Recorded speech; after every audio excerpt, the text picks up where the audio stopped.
based services. Padahal kita tahu saat ini membuat aplikasi Android berbasis apa namanya ya, penentuan posisi dengan GNSS yang ada di handphone kita, lalu kemudian di situ ditambahkan beberapa informasi mendasar ya yang bermanfaat untuk topik tertentu itu apa namanya menarik dan useful gitu ya. Tapi sayangnya ya memang skripsinya belum banyak. Terakhir saya nguji bimbingannya Pak Bambang itu malah membuat ini apa namanya aplikasi untuk apa namanya membuat aplikasi untuk rekomendasi trek goes seperti itu ya. Mungkin lagi sekali.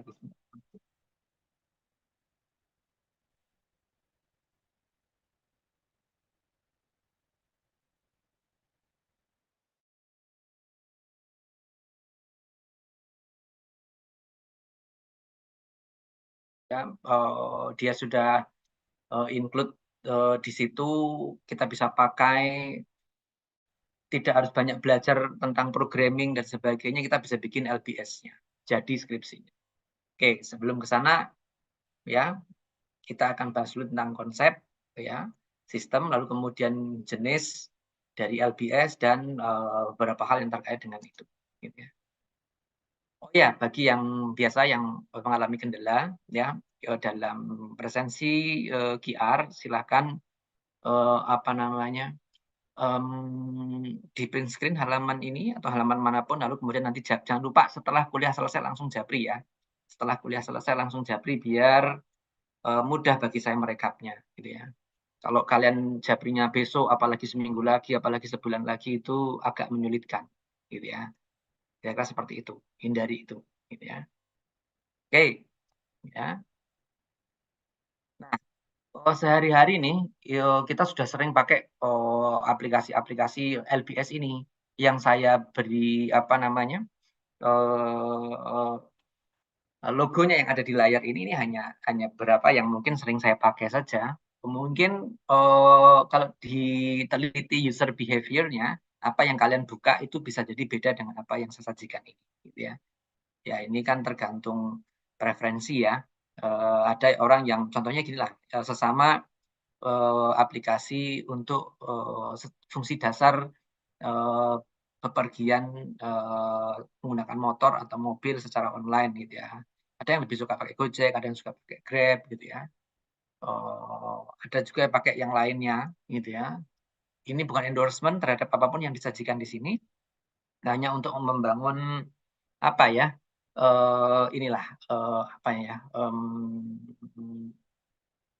Semacam bukan kesadaran ya, tapi membangun ini pemahaman tentang LBS itu apa saja sih. Ternyata ya Gojek Grab itu adalah LBS yang mungkin saat ini paling banyak dipakai oleh banyak user. Ya. Kemudian yang selain itu, contohnya misalnya Google Maps. Kita hampir setiap bepergian kita mengandalkan Google Maps. Mungkin ada beberapa teman yang menggunakan aplikasi lain, tapi saya rasa Google Maps ini superior ya sampai hari ini, gitu ya. Bahkan sudah ada beberapa skripsi yang membahas ini, akurasi dari rekomendasi, pengambilan rute itu memiliki dari beberapa studi deskripsi ya, memiliki ketepatan bahkan sampai 1 menit gitu ya. Itu orang tidak tepat semenit itu no problem lah ya. Itu eh, apa namanya istilahnya sesuatu yang dapat diterima seperti itu. Ya walaupun yang menariknya adalah ternyata banyak juga misalnya orang-orang yang mengeluhkan ini apa namanya tersesat saat menggunakan Google Maps. Ya, ada banyak hal di situ. Bisa jadi kemampuan orang dalam mengoperasikan Google Maps-nya belum baik, atau juga memang dari sisi Google Maps sendiri itu ada uh, part di mana dia memiliki apa ya preferensi yang kadang di kasus-kasus tertentu itu menyulitkan. Contohnya misalnya ada apa ya ditengarai misalnya ya. Google Maps itu cenderung memberikan rute terdekat saat ini gitu ya. Sehingga apa namanya orang jadi merasa tersesat. Ya kalau lewat jalan besar lebih jauh, trafficnya juga lebih banyak macet karena misalnya contohnya di kasus Jogja ya. Di kasus Jogja itu orang dari luar kota yang tidak terlalu banyak paham tentang jalan-jalan di Jogja, terutama jalan-jalan tikus dan tanda petik, dia kan mencoba melewati jalan yang besar. Di samping menghindari tersesat, mungkin dia juga ingin melihat apa ya, kayak experience-nya dari oh lewat jalan Kaliurang seperti ini. Oh pas lewat Malioboro seperti ini dan sebagainya. Mereka ingin dapat experience-nya sehingga mungkin orang yang belum kenal Jogja akan cenderung memilih jalan-jalan besar, gitu ya. Ya mungkin Google, mungkin dari user behavior seperti itu saat ini cenderung memberikan rute terdekat, bukan justru malah rute apa ya namanya yang jalan-jalan besar misalnya itu, atau rute tercepat kalau zaman dulu, gitu ya. Nah itu contohnya. Lalu ada juga Waze yang dulu di tahun berarti 1 dekade yang lalu ini sangat trending sekali, gitu ya. Saya ingat dosen-dosen di geodesi itu menginstal ini, kemudian apa namanya, karena membahayakan Google Maps, kemudian dibeli oleh Google Maps. Jadi kan itu dalam bisnis itu biasa ya. Jadi kalau kira-kira berbahaya beli aja, nanti kan bisa kita gunakan atau kita matikan gitu. Seperti itu. Kenapa Waze waktu itu menjadi potensial apa namanya challenger bagi Google Maps karena Waze itu menyediakan LBS-nya, menyediakan menu participatory user kepada platform. Jadi contohnya menginformasikan ada banjir nih di sini, reporting. Oh, ada polisi razia, ya. Kemudian dan sebagainya itu bisa kita reporting di situ di Waze. Dulu saya juga sering pakai, sering reporting dan sebagainya. Lalu dia ada user itu bisa meningkat gitu ya dari yang paling noob sampai ke nanti yang paling pro gitu ya di Waze. Sementara Google Maps tidak gitu ya. Memang Google menyediakan semacam itu, tapi kayaknya namanya Google apa ya? Local local guide kalau nggak salah.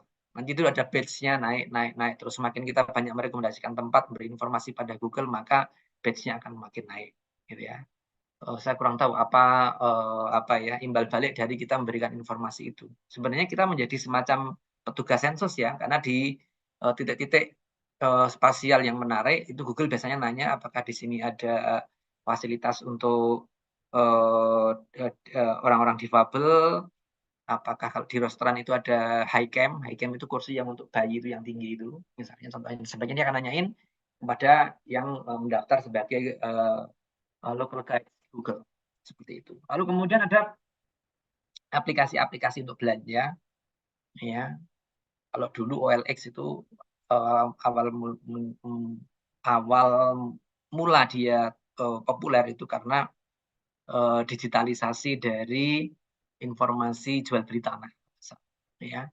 Saat ini mungkin banyak berpindah ke Facebook Marketplace yang di paling seberangnya. Saya lihat gitu ya, banyak orang apa namanya secara spasial pengen punya preferensi saya beli tanah di Sleman Utara atau saya pengen beli di Kulon Progo dan sebagainya. Itu kan bisa di custom di search-nya sehingga kita bisa yang muncul iklan-iklannya hanya yang di area yang kita inginkan atau yang terdekat dari lokasi kita misalnya seperti itu ya. Nah, sekarang Facebook Marketplace itu cukup cukup populer terutama di kalangan kami ya, generasi X dan mungkin sebelum saya itu Pak Rohmat dan sebagainya itu baby boomers saya Pak Diono, Pak Harin itu baby boomers, Pak Basit, Pak Bilal gitu. Kalau saya kan generasi X di bawahnya. Sementara kalian yang saya saya apa namanya istilahnya ada diskusi hari ini itu anak-anak ini ya mungkin apa Gen Z ya. Saya nggak tahu Gen Z mungkin paling banyak mungkin di Instagram atau saya nggak tahu sekarang apa sih yang paling paling apa namanya ya sosial media yang paling banyak dipakai ya. Facebook memang awalnya di sosial media, tapi kemudian marketplace itu muncul sebagai sebuah kesadaran bahwa usernya banyak, faktor spasial itu penting. Artinya orang tuh mungkin akan nyari bahan atau barang yang dia butuhkan related to the spatial aspect of the user. Lokasinya di mana sih gitu. Kemudian ada juga misalnya Strava atau MiFit yang saya pakai MiFit ya. Ada sekarang MiFit itu jadi ada apa tuh Zap dan sebagainya. Tidak sepopuler Strava ya, karena Strava itu banyak digunakan untuk user-user yang menurut saya menengah ke atas ya, yang pakai smartwatch-nya mungkin Garmin, mungkin Apple Watch gitu ya. Mereka pakai Strava, sementara device saya kan device menengah ke bawah gitu ya. Saya pakai Amazfit, saya pakai produk bawaannya si Mi, Amazfit aja sih, si Mi yang sekarang jadi Z. Kemudian ada saya tahu bacanya Relief atau Relive gitu ya. Yang mirip seperti Strava, mirip seperti MiFit ya. Tapi dia menambahkan foto dan video, terutama video sih. Kemudian bisa compiling jadi film. Itu menarik, dulu sempat ngetren sekali orang bikin pakai Relief ya. Ya, jadi kalau dia jalan atau nyepeda atau mungkin apapun ya aktivitas outdoor-nya, ketika kita ambil foto dan video bisa geotagging. Geotagging itu artinya apa? Foto dan video itu diberi penanda lokasi ini ada di mana, sehingga ada kayak animasinya dia jalan di peta, di sini ada foto apa, misalnya nanti di peta Anda ada foto apa dan sebagainya itu. Ya, ini semua location based services applications ya yang saat ini banyak digunakan di Android, kemudian iPhone, iOS ya maksudnya, sorry, iOS, Android, yang kemudian OS-OS yang baru, termasuk mungkin Harmony OS atau apapun, saya nggak tahu ngikutin yang di luar Android dan iOS ya, selain mungkin Harmony yang dipakai oleh Huawei ya. Huawei kan pakai Harmony OS. Itu mencoba tetap bisa apa ya, aplikasi-aplikasi ini kompatibel di sana gitu kan.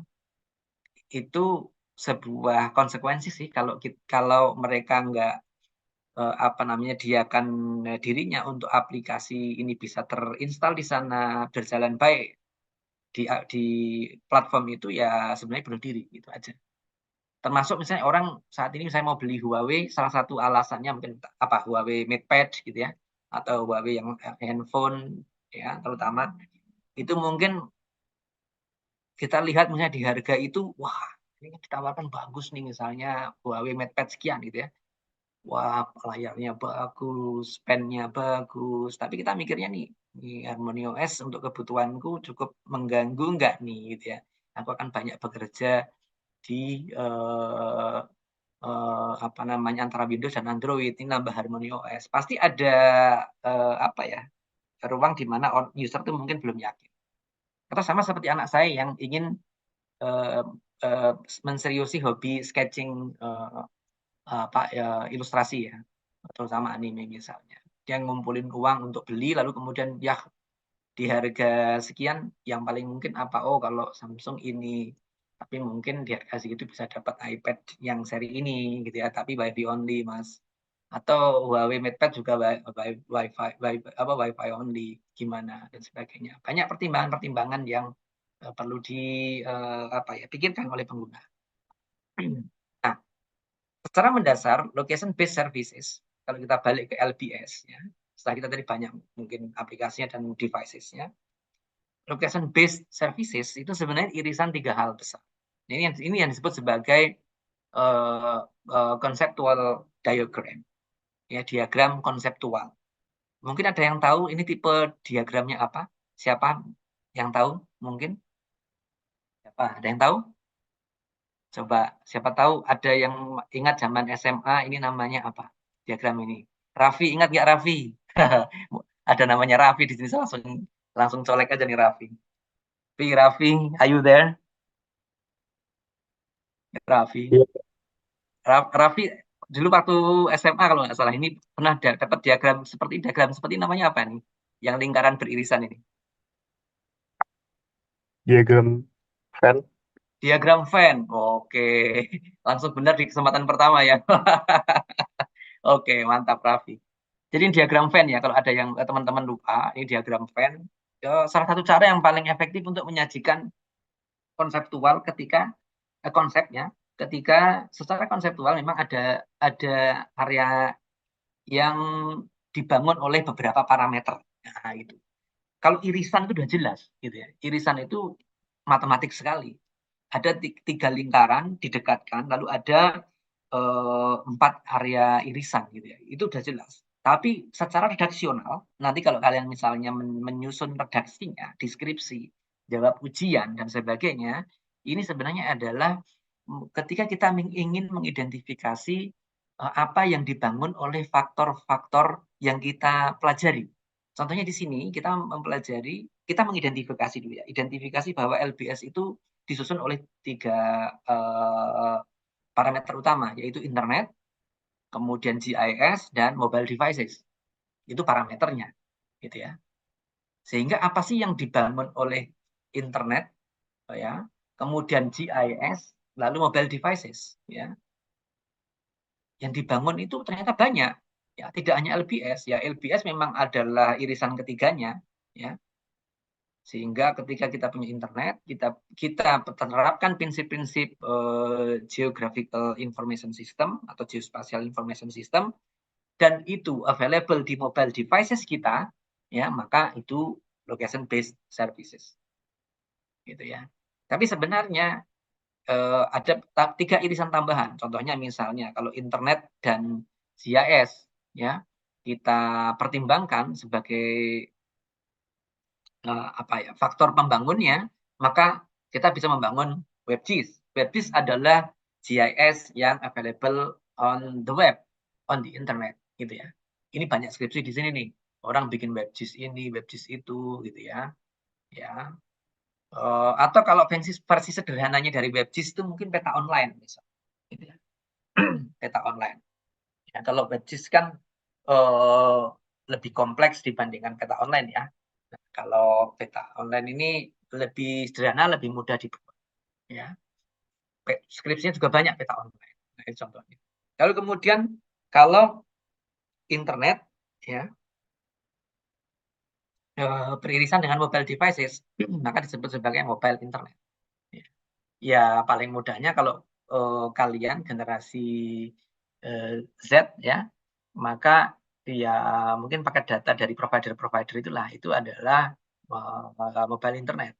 Ketika kita beli paketan untuk handphone kita, ya, mungkin di rumah sudah langganan broadband, ya apapun penyedianya, di kampus juga kita bisa pakai apa namanya hotspot dari UGM. Kita mungkin punya kafe-kafe andalan kita yang di situ kita bisa ngebut berselancar di internet, tapi kan on the go between one places to another places, kita perlu tetap apa ya, stay online ya, sehingga kita perlu mobile internet. Biasanya mungkin kalau saya pakai paket ya biaya yang cukup bisa online aja lah, karena kalau pas pakai paket data kita nggak akan download yang besar-besar kan, gitu. Katanya seperti itu. Oke, lalu kemudian kalau GIS beririsan dengan eh, mobile devices, maka disebut sebagai mobile GIS. Nah, ini kalau mobile GIS, coba sekarang. Kalau mobile GIS, ada yang udah pernah pakai nggak mobile GIS? Oh, aplikasi di handphone kalian misalnya. Wahyu misalnya. Wahyu, are you there, Wahyu? Ini kebetulan soalnya Iya. Wahyu pakai ya, Wahyu pakai angka Mm. 04, jadi paling atas nih. Wahyu pernah pakai pakai mobile GIS, pernah nggak aplikasi? Kalau sampai saat ini belum sih, Pak. Tapi pernah tahu setidaknya misalnya apa sih yang mungkin bisa masuk kategori mobile GIS? Mungkin seperti software Google Maps, Google Earth seperti itu, Pak. Hmm, bisa kita fungsikan tapi sederhana sekali. Nah, oke, terima kasih jawabannya, responnya. Ya, Google Earth, Google Maps itu bisa kita fungsikan sebagai mobile GIS sih.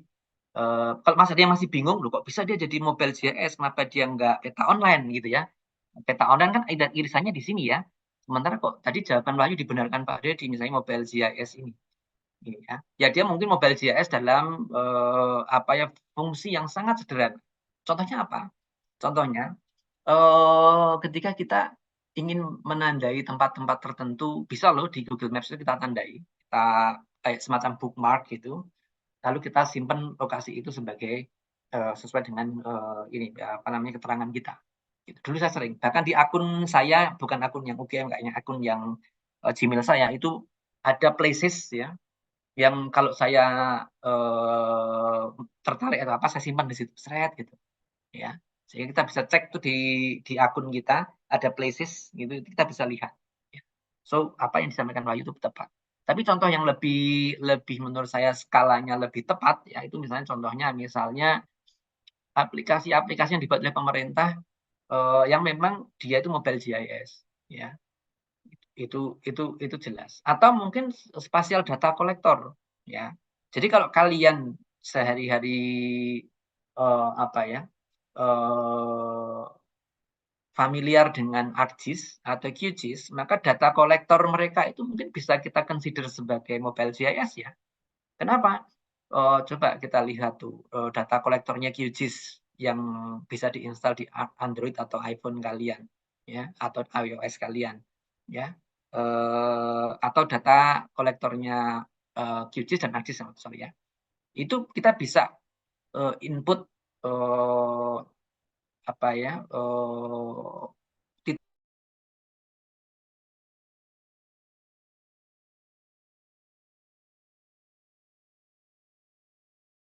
ya. Atau kemarin kalau ada yang ikut pelatihan yang dengan BIG yang Pak Heri eh, kerjasama sama BIG dulu yang apa sih saya lupa yang tentang alamat itu loh saya lupa apa namanya. Biasanya saya sempat install tapi saya pindah device kayaknya atau sudah saya ada ke uninstall mungkin ya. Ya ada pokoknya aplikasi yang dari PPRT BIG yang untuk kita apa memberikan input alamat yang benar di sini apa gitu. Itu ada yang dibuat oleh Pusat Pemetaan Rupa Bumi dan Toponim BIG ada. Itu mobile GIS itu. Ya. Kemudian ya tadi LBS itu ada irisan ketiga. Kalau kita apa ya kita maknai secara harfiah ya sebenarnya LBS adalah layanan yang didasarkan pada posisi pengguna layanan. Jadi di posisi itu ada informasi apa yang ditampilkan itu adalah LBS. Dimulai dari penentuan posisi penggunanya ada di mana ya hingga penyajian atau penggalian informasi querying ya melalui layanan itu.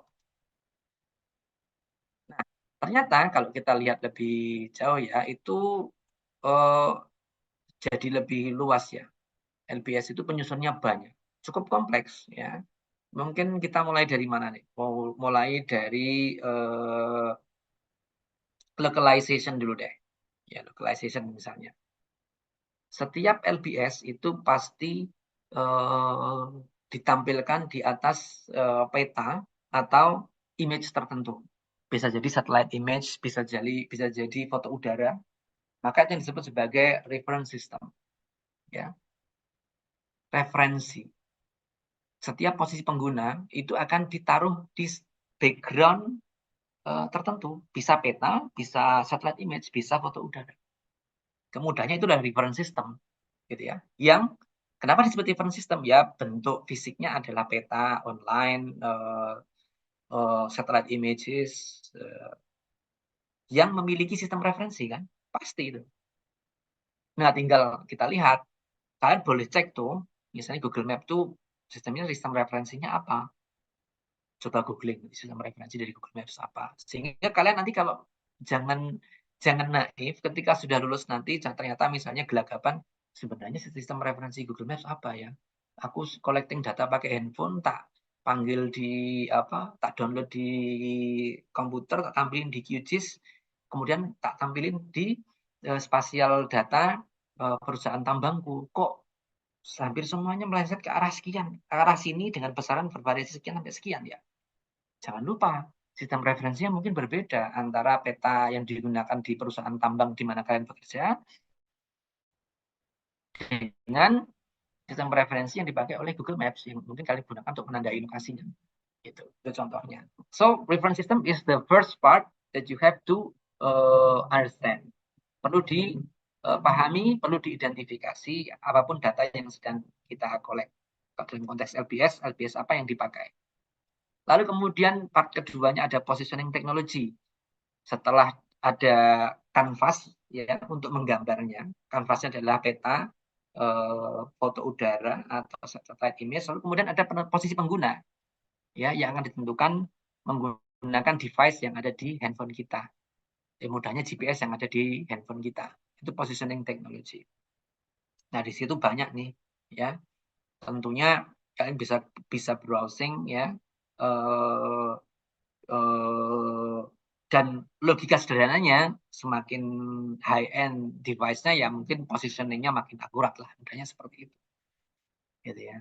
Jadi kalau misalnya HP-nya murah, apalagi dipakai oleh teman-teman yang bekerja sebagai driver Gojek, lalu kemudian dia juga kepanasan, device-nya heating up, ya wajar kalau kemudian melenceng posisinya.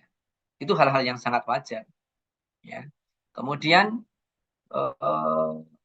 setelah user ditentukan posisinya di dalam sebuah background canvas tertentu, di sistem referensi tertentu, kemudian yang memungkinkan itu semuanya bisa nanti diramu dalam sebuah masakan yang sama, ya kita perlu data dan konten provider ya, service provision-nya. Ya contohnya di sini berarti misalnya mulai dari contohnya gini, ini siapa namanya, Google itu jualan API-nya, jualan kontennya kepada Gojek. Sementara Grab kompetitornya itu data dan kontennya banyak menggunakan dari ini OpenStreetMap. Dah, gitu. Ini saya jadi ingat kuliahnya Pak Mike Peterson dulu, waktu itu Presiden International of Cartography Association, ya. Waktu beliau ngasih kuliah di Geodesi UGM waktu itu, beliau bilang, you might be wondering why this services is free for you. Gitu ya, maksud beliau adalah Google Maps dan sebagainya itu. Why this services free for you? Because they know exactly that money will come through the back door, not from the front door. Front door-nya itu siapa sih? Front door-nya itu pengguna kita ini. Kita itu dianggap sebagai front door dalam kalimatnya Pak Mike Peterson tadi. Ya, front door-nya pengguna. Kalau kita, uang kita recehan nih, dan wajibkan kita bayar Google Maps itu is not a good idea. Tapi dengan Google membangun informasi yang sedetail itu, selengkap itu, mereka tahu akan ada perusahaan-perusahaan yang memanfaatkan itu dan mereka akan bayar ke Google. Nah, itu contohnya. Dan itu terjadi sekarang, gitu ya. Setiap transaksi kita di platform belanja makanan online, entah itu Grab atau Gojek, mereka membayar fee kepada OpenStreetMap, membayar kepada Google, ya, karena mereka menggunakan datanya. Data petanya, data POI-nya, ya point of interest-nya, tenan-tenan itu ada di mana dan sebagainya, itu kan semuanya dijual. Gitu. Itu data dan konten. Ya. Kemudian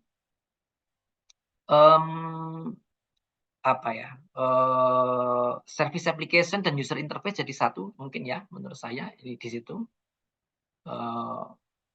Ya inilah yang kemudian contohnya tadi Grab dan Gojek dan sebagainya yang dia memanfaatkan, contohnya gini ya, mudahnya di posisi ini ya, di posisi 2 ini, misalnya ini Grab ya, reference sistemnya pakai OpenStreetMap.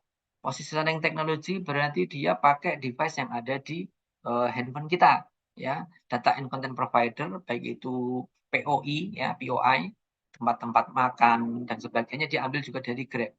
Kalau dari OpenStreetMap, kalau Gojek diambil dari Google Maps, ya. Dia ramu dalam service application dia menggunakan user interface dia yang ada di device kita. Seperti itu kira-kira. Dan itu semua baru bisa jalan, ya, membutuhkan ini loh, Kalau kita nggak online, ya kita nggak bisa ngapa-ngapain. Kan gitu. Communication network. Gitu ya. Kalau kita nggak online, kita nggak bisa ngapa-ngapain. Nah, itu eh, bahasa bodohnya dari communication network. Adalah sebuah bagian dari LBS yang eh,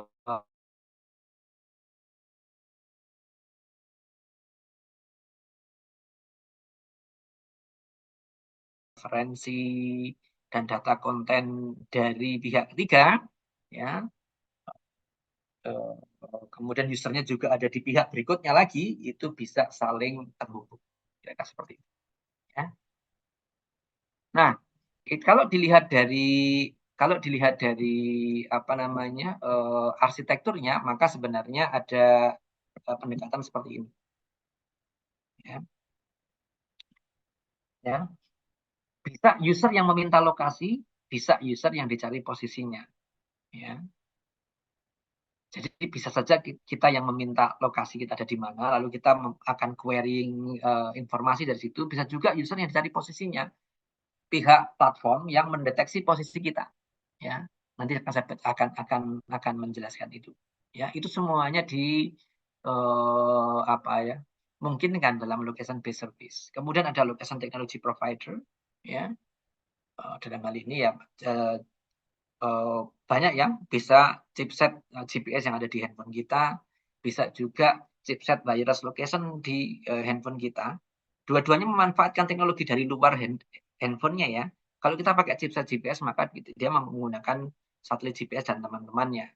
Kalau kita menggunakan wireless location maka dia menggunakan sinyal dari BTS ya.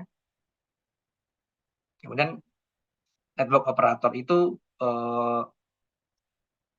contohnya dalam case misalnya assisted GPS itu adalah gabungan dari GNSS dengan lokasi-lokasi lain, penentuan lokasi lainnya, entah itu pakai wireless location, ya baik itu pakai BTS, pakai Bluetooth, WiFi pun bisa dan sebagainya. Ya.